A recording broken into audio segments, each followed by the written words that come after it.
আসসালামু আলাইকুম। প্রিয় দর্শক, যেদিন কিনা আগামী জাতীয় সংসদ নির্বাচনের তফসিল ঘোষণা করা হলো, ঠিক সেই দিনই রাষ্ট্রপতি মোহাম্মদ শাহাবুদ্দিন মুখ খুললেন আন্তর্জাতিক বার্তা সংস্থা রয়টার্সের কাছে। মুখ খুললেন 5 আগস্টের পর, 16 মাস পর এসে। রাষ্ট্রপতিকে ঘিরে কত কি ঘটছে আমরা সবাই জানি, এবং তার লাইফটাও যে ঝুঁকির মুখে সে কথাও আমরা জানি। তারপরেও তিনি মুখ খুলেছেন। কেন মুখ খুলেছেন, কি বলেছেন, সেগুলো খুবই গুরুত্বপূর্ণ। সেখানে তিনি ডক্টর ইউনূস সম্পর্কে মন্তব্য করেছেন, সেনাপ্রধান সম্পর্কে মন্তব্য করেছেন, এবং তিনি পদত্যাগ করতে চান এ কথাও স্পষ্ট করে জানিয়ে দিয়েছেন, কারণ তিনি অপমান বোধ করছেন। বৃহস্পতিবার হোয়াটসঅ্যাপের মাধ্যমে বঙ্গভবন থেকে আন্তর্জাতিক বার্তা সংস্থা রয়টার্সকে একটি সাক্ষাৎকার তিনি দিয়েছেন, এবং সেখানে তিনি স্পষ্ট করে জানিয়ে দিয়েছেন, আমি বিদায় নিতে আগ্রহী, আমি এখান থেকে চলে যেতে চাই। তবে তিনি বলতে চাইছেন যে এখনই তিনি পদত্যাগ করতে চাইছেন না, খুব শিগগিরই পদত্যাগ করবেন। কখন করবেন? তিনি বলছেন যে শুধুমাত্র সাংবিধানিক বাধ্যবাধকতার কারণে এখনই পদত্যাগ করছি না। নির্বাচন না হওয়া পর্যন্ত আমাকে দায়িত্ব পালন করতে হবে। সাংবিধানিকভাবে রাষ্ট্রপতি হিসেবে দায়িত্ব রয়েছে বলেই আমি এই অবস্থানে আছি। এবং ডক্টর ইউনূস সাহেব যে রাষ্ট্রীয় আচারেরও কোনো ধরনের ধার ধারছেন না, সাংবিধানিকভাবে তার যেসব রাষ্ট্রীয় আচার পালন করার কথা রাষ্ট্রপতির সঙ্গে, তার কিছুই করছেন না, এগুলো আমরা জানি। রাষ্ট্রীয় আচার অনুযায়ী প্রধানমন্ত্রী বা প্রধান উপদেষ্টা যে কোনো গুরুত্বপূর্ণ সিদ্ধান্ত নেওয়ার আগে রাষ্ট্রপতির সঙ্গে দেখা করেন। প্রধান উপদেষ্টা কিংবা প্রধানমন্ত্রী গুরুত্বপূর্ণ কোনো সফরে বিদেশ গেলে সেখান থেকে এসে রাষ্ট্রপতিকে সেসব বিষয়ে অবহিত করতে হয়। এর কিছুই তিনি করছেন না। এগুলো নিয়েও নানান ধরনের কথা উঠেছে, কিন্তু কোনো ধরনের কোনো ভ্রুক্ষেপ নেই। এমনকি আমরা জানি যে জাতীয় স্মৃতিসৌধ কিংবা শহীদ মিনারে আমাদের যে জাতীয় দিবসগুলো রয়েছে, সেটি বিজয় দিবস, স্বাধীনতা দিবস কিংবা শহীদ দিবস, যেটি হোক না কেন, আমরা এতদিন দেখে এসেছি প্রধানমন্ত্রী বা প্রধান উপদেষ্টা রাষ্ট্রপতির সাথে একসাথে গিয়ে এসব জায়গায় পুষ্পস্তবক অর্পণ করেন। কিন্তু আমরা কি দেখলাম এই কয় মাস ধরে? রাষ্ট্রপতি হয়তো আগে শহীদদের উদ্দেশ্যে পুষ্পস্তবক অর্পণ করছেন, শ্রদ্ধা জানাচ্ছেন, তার কিছুক্ষণ পরে প্রধান উপদেষ্টা যাচ্ছেন, তিনি পুষ্পস্তবক অর্পণ করেন। এমনকি এইসব দিবসে আমরা দেখেছি যে একসাথে কথা বলছে, মত বিনিময় করছে কিছুক্ষণের জন্য। এগুলোর কোনো ধরনের কিছু ভ্রুক্ষেপ করেননি ডক্টর মোহাম্মদ ইউনূস। এই যে হীনমন্যতা, এই যে এক ধরনের কি বলা যায় এটাকে, নিচু মানসিকতাই সরাসরি বলি, কেন এগুলো পরিচয় দিতে হবে?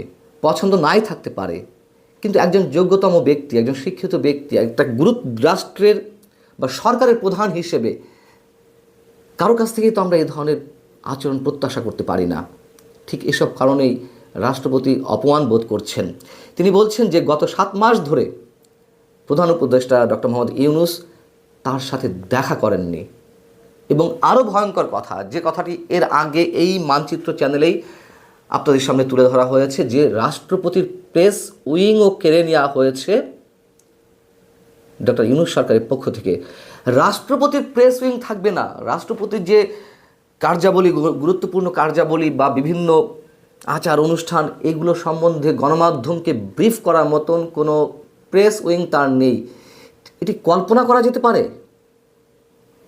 রাষ্ট্রপতির জীবন ঝুঁকির মুখে, সে কথা আমরা জানি, কিন্তু এই যে বিষয়গুলো, যেই ফর্মাল যেই বিষয়গুলো, সেইগুলো কেন থাকবে না? তিনি বলছেন যে সেপ্টেম্বরে বিশ্বজুড়ে বাংলাদেশি মিশনগুলোতে বা দূতাবাসগুলো থেকে তার ছবিগুলো সরিয়ে নেওয়া হয়েছে, নামিয়ে ফেলা হয়েছে। এটা নিয়েও অনেক কিছু হয়েছে আমরা জানি, যদিও সরকারের পক্ষ থেকে দাবি করা হয়েছিল না, এই ধরনের কোনো নির্দেশনা দেওয়া হয়নি। নির্দেশনা না দেওয়া হলেও যদি সরকারের কথাই আমরা সত্যি সত্যি ধরে নিই, রাষ্ট্রপতি কিন্তু চিঠি দিয়েছিলেন যে কেন এটি করা হলো। বিদেশি মিশনগুলোতে আমরা সবাই জানি যে সরকার প্রধানেরও ছবি থাকে না, থাকে হচ্ছে রাষ্ট্রপ্রধানের ছবি। বাংলাদেশের ক্ষেত্রে সেখানে এতই হীনমন্যতা যে কেন রাষ্ট্রপতির ছবি থাকবে, কেন আমার ছবি নয়, এমন একটা মানসিকতা তিনি তুলে ধরলেন। ডক্টর ইউনূস সাহেবের কথা বলছি। তো সেই সম্পর্কেও তিনি রাষ্ট্রপতি রয়টার্সের কাছে খোলামেলা কথা বলেছেন।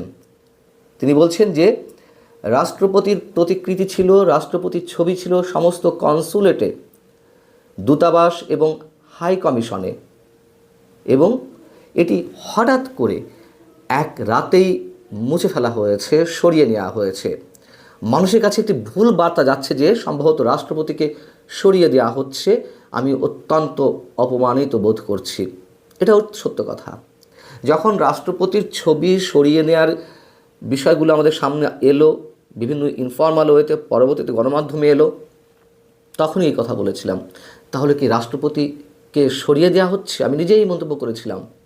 এগুলো মানুষের মধ্যে একটা ভীতির সঞ্চার করছিল যে কেন কি হতে যাচ্ছে, এবং রাষ্ট্রপতিকে সরানোর জন্য এই যে বৈষম্য বিরোধী ছাত্র আন্দোলন বা এই যে কোটা বিরোধী আন্দোলন, তাদের একটি অংশ, শক্তিশালী একটা অংশ দাবি করছিল রাষ্ট্রপতিকে সরাতে হবে, ফ্যাসিবাদী সরকারের প্রতীক ইত্যাদি ইত্যাদি নানান ধরনের মন্তব্য করছিল।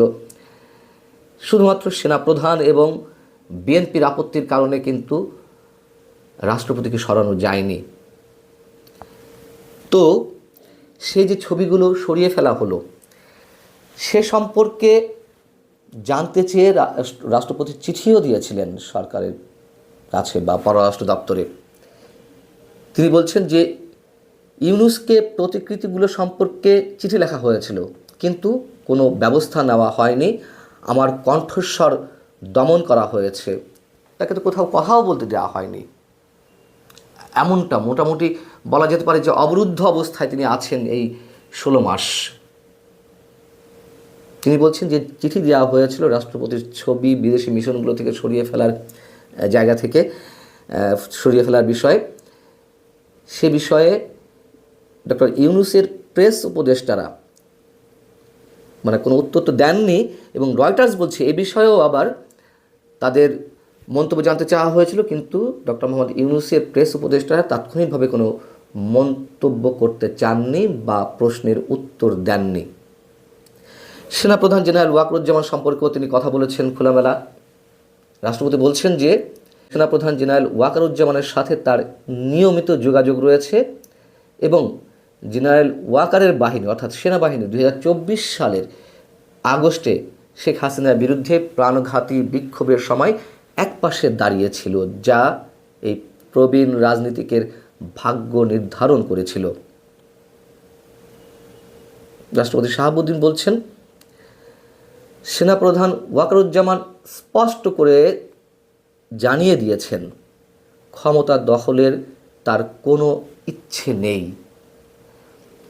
এবং বাংলাদেশের যে সামরিক শাসনের ইতিহাস রয়েছে সেটা থাকা সত্ত্বেও জেনারেল ওয়াকারুজ্জামান বলে দিয়েছেন যে তিনি গণতন্ত্র ফিরে পেতে চান যে কোনো অবস্থায় বাংলাদেশে।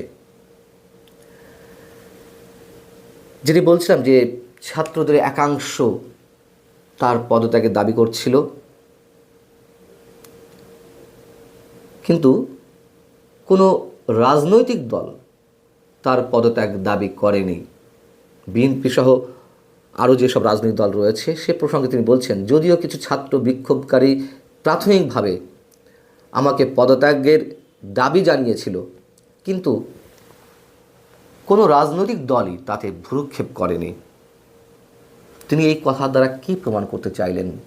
যে একটা ক্ষুদ্র অথচ শক্তিশালী গোষ্ঠীর কাছে ডক্টর ইউনূস জিম্মি হয়ে আছেন, এই প্রশ্নটি করতে চেয়েছেন, নাকি ডক্টর মোহাম্মদ ইউনূসের নেতৃত্বেই এই যে ক্ষুদ্র শক্তিশালী অংশটা চলছে? অথবা তিনি কি বোঝাতে চেয়েছেন যে এই ক্ষুদ্র শক্তিশালী অংশের মাধ্যমেই বাংলাদেশে যা ইচ্ছে তাই করা হচ্ছিল? শেখ হাসিনার সঙ্গে